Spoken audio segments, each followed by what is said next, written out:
사도행전 5장. 그런데 아나니아라는 사람이 그의 아내 삽비라와 함께 소유를 팔아서 그 값의 얼마를 따로 떼어 놓았는데 그의 아내도 이것을 알고 있었다. 그는 떼어놓고 난 나머지를 가져다가 사도들의 발 앞에 놓았다.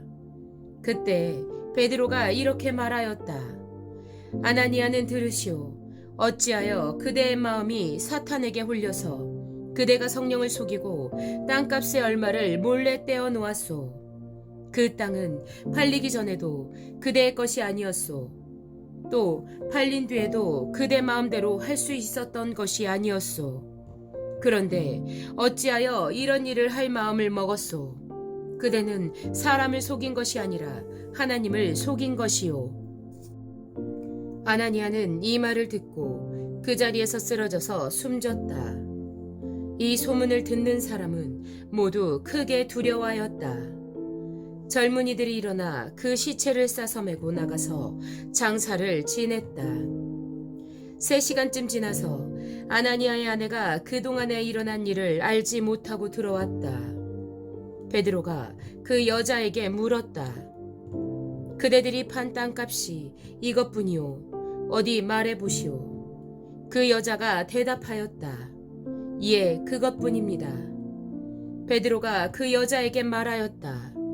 왜 그대들 내외는 서로 공모해서 주님의 영을 시험하려고 하였소. 보시오, 그대의 남편을 묻은 사람들의 발이 망문에 다다랐으니 그들이 또 그대를 메고 나갈 것이오. 그러자 그 여자는 그 자리에서 베드로의 발 앞에 쓰러져서 숨졌다.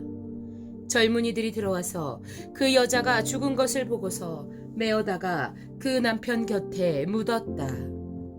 온 교회와 이 사건을 듣는 사람들은 모두 크게 두려워하였다.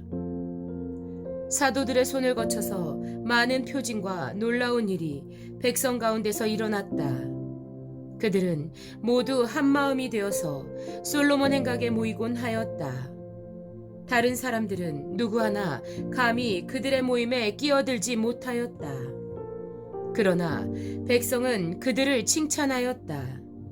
믿는 사람들이 더욱 늘어나면서 주님께로 나아오니 남녀 신도들이 큰 무리를 이루게 되었다. 심지어 병든 사람들을 거리로 메고 나가서 침상이나 깔자리에 눕혀놓고 베드로가 지나갈 때에 그 그림자라도 그들 가운데 누구에게 덮이기를 바랐다. 또 예루살렘 근방의 여러 동네에 사는 많은 사람들이 병든 사람들과 악한 귀신에게 시달리는 사람들을 데리고 모여들었는데 그들은 모두 고침을 받았다. 대제사장과 그의 지지자들인 사두개파 사람들이 모두 시기심이 가득 차서 들고 일어나 사도들을 잡아다가 옥에 가두었다. 그런데 밤에 주님의 천사가 감옥문을 열고 그들을 데리고 나와서 말하기를 가서 성전에 서서 이 생명의 말씀을 남김없이 백성에게 전하여라 하였다. 이 말을 듣고 그들은 새벽에 성전에 들어가서 가르치고 있었다. 그때 대제사장이 그와 함께하는 사람들과 더불어 와서 공회와 이스라엘의 원로회를 소집하고 감옥으로 사람을 보내어 사도들을 데려오게 하였다. 경비원들이 감옥에 가서 보니 사도들이 감옥에 없었다. 그리하여 그들은 돌아와서 이렇게 보고하였다. 감옥문은 아주 단단히 잠겨 있고 문마다 간수가 서 있었는데 문을 열어보았더니 안에는 아무도 없었습니다.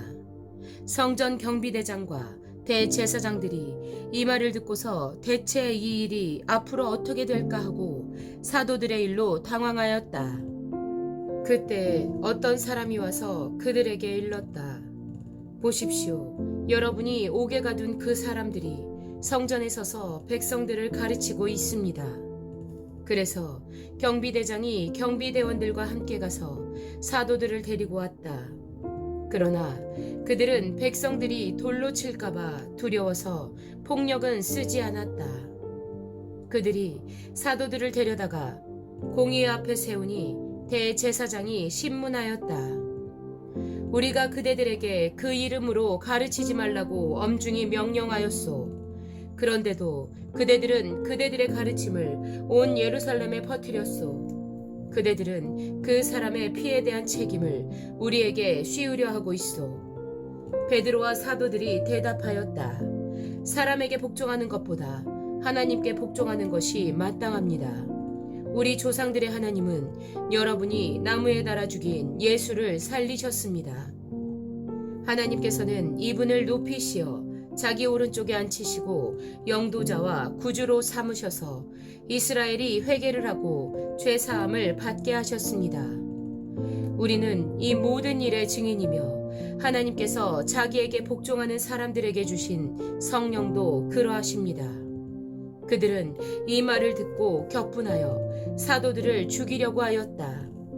그런데 율법 교사로서 온 백성에게서 존경을 받는 가말리엘이라는 바리새파 사람이 의회 가운데서 일어나서 사도들을 잠깐 밖으로 내보내게 한 뒤에 의회원들에게 이렇게 말하였다. 이스라엘 동포 여러분, 여러분은 이 사람들을 어떻게 다룰지 조심하십시오. 이전에 드다가 일어나서 자기를 위대한 인물이라고 선전하니 약 400명이나 되는 사람들이 그를 따랐소. 그러나 그가 죽임을 당하니 그를 따르던 사람들은 모두 다 흩어져 없어지고 말았소. 그 뒤에 인구조사를 할 때 갈릴리 사람 유다가 일어나 백성들을 깨어서 자기를 뒤따라 반란을 일으키게 한 일이 있소. 그도 죽으니 그를 따르던 사람들은 다 흩어지고 말았소. 그래서 지금 내가 여러분에게 말씀드리는 바는 이것이요. 이 사람들에게서 손을 떼고 이들을 그대로 내버려 두시오. 이 사람들의 이 계획이나 활동이 사람에게서 난 것이면 망할 것이요. 하나님에게서 난 것이면 여러분은 그것을 없애버릴 수 없소. 도리어 여러분이 하나님을 대적하는 자가 될까봐 두렵소. 그들은 그의 말을 옳게 여겼다. 그리하여 그들은 사도들을 불러다가 때린 뒤에 예수의 이름으로 말하지 말라고 명령하고서 놓아주었다. 사도들은 예수의 이름 때문에 모욕을 당할 수 있는 자격을 얻게 된 것을 기뻐하면서 공의회에서 물러나왔다. 그들은 날마다 성전에서 그리고 이 집 저 집에서 쉬지 않고 가르치고 예수가 그리스도임을 전하였다.